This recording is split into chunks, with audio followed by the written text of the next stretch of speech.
Hello hi friends, ఈరోజు చాలా సింపుల్గా టేస్టీగా రాగి జావా ఎలా తయారు చేయాలో చూపిస్తున్నాను. రాగి పిండితో కేవలం కొన్ని నిమిషాల్లోనే చేసుకునే ఈ హెల్దీ రాగి జావా పిల్లల నుంచి పెద్దల వరకు అందరికీ నచ్చుతుంది. తప్పకుండా ట్రై చేయండి. చూసారు కదా, వేడి వేడి రాగి జావా. దీన్ని ఎలా చేయాలో చూపిస్తున్నాను. ఒక కప్పులో పావు కప్పు దాకా రాగి పిండి వేయండి.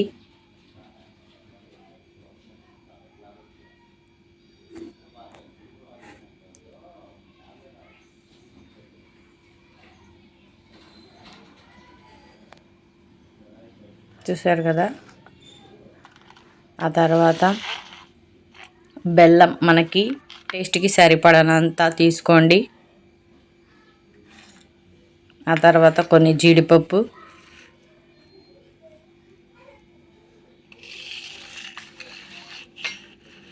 రాగి జావలోకి కొన్ని సగ్గుబియ్యం, సన్న సగ్గుబియ్యం అయితే వెంటనే మెల్ట్ అయిపోతాయి అన్నమాట.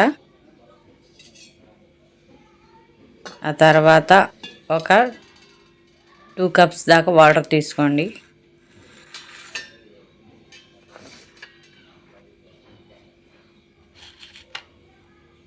మనకి రాగి జావకి కావాల్సిన ఇంగ్రీడియంట్స్ అన్నమాట. ఒక 2 కప్స్ వాటర్, ఒక పావు కప్పు రాగి పిండి, కొన్ని జీడిపప్పు, కొన్ని సగ్గుబియ్యం, టేస్ట్కి సరిపడా బెల్లం. ఫస్ట్ మనం తీసుకున్న వాటర్ని సిమ్లో పెట్టి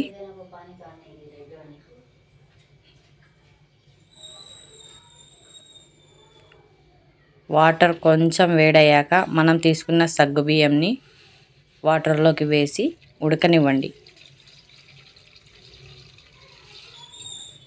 అవి బాగా ఉడకాలంటే మూత వేసి సిమ్లో పెట్టండి. సగ్గుబియ్యం బాగా వాటర్లో ఉడికిపోతాయి.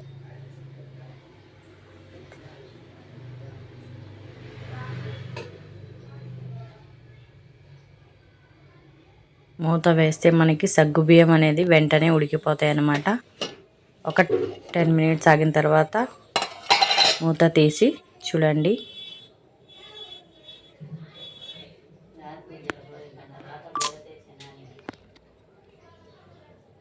ఒకసారి కలపండి.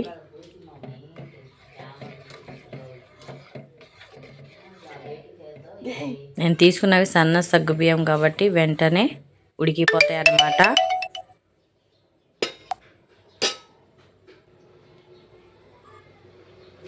సగ్గుబియ్యం ఉడికాక చిటికెడు కల్లుప్పు వేసుకోండి.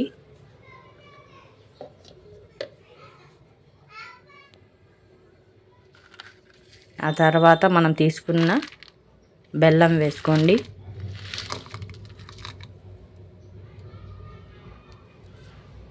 బెల్లం దంచి చిన్న చిన్న ముక్కలుగా పగలగొట్టుకొని వేసుకోండి. అవి వాటర్లో బాగా కరిగేంత వరకు కలపండి.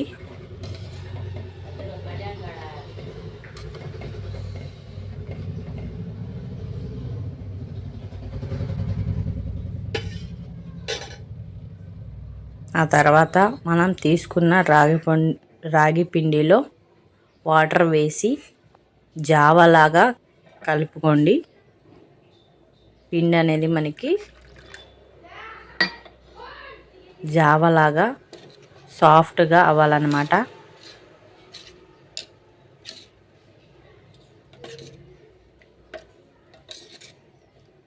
పిండిలో నార్మల్ వాటరే వేసుకొని ఇలా పల్చగా కలుపుకొని పక్కన పెట్టుకోండి. చూసారు కదా, బెల్లం బాగా కరిగి మనకి వాటర్ వేడెక్కాయి అన్నమాట. ఇలా బాయిల్ అయ్యేటప్పుడు మంట లో ఫ్లేమ్లో పెట్టుకొని మనం కలుపుకున్న రాగి జావని సిమ్లో పెట్టి ఇలా మొత్తం వేసి చక్కగా ఒకసారి బాగా కలిపి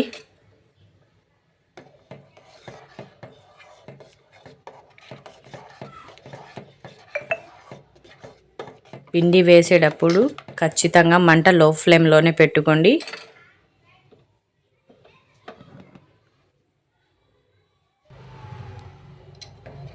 చూసారు కదా, మనకి పిండి కూడా వాటర్లో కలిసిపోయింది.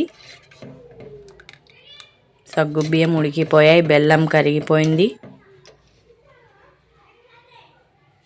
మొత్తం బాగా మిక్స్ చేసుకొని జీడిపప్పు వేసుకొని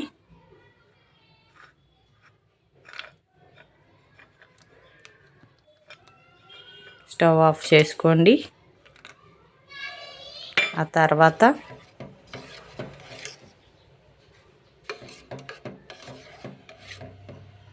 సర్వ్ చేసుకోండి. ఇలాంటి వీడియోస్ మరెన్నో వస్తుంటాయి. దయచేసి వాచ్ చేయండి, సబ్స్క్రైబ్ చేసుకోండి, లైక్ చేయండి, షేర్ చేయండి.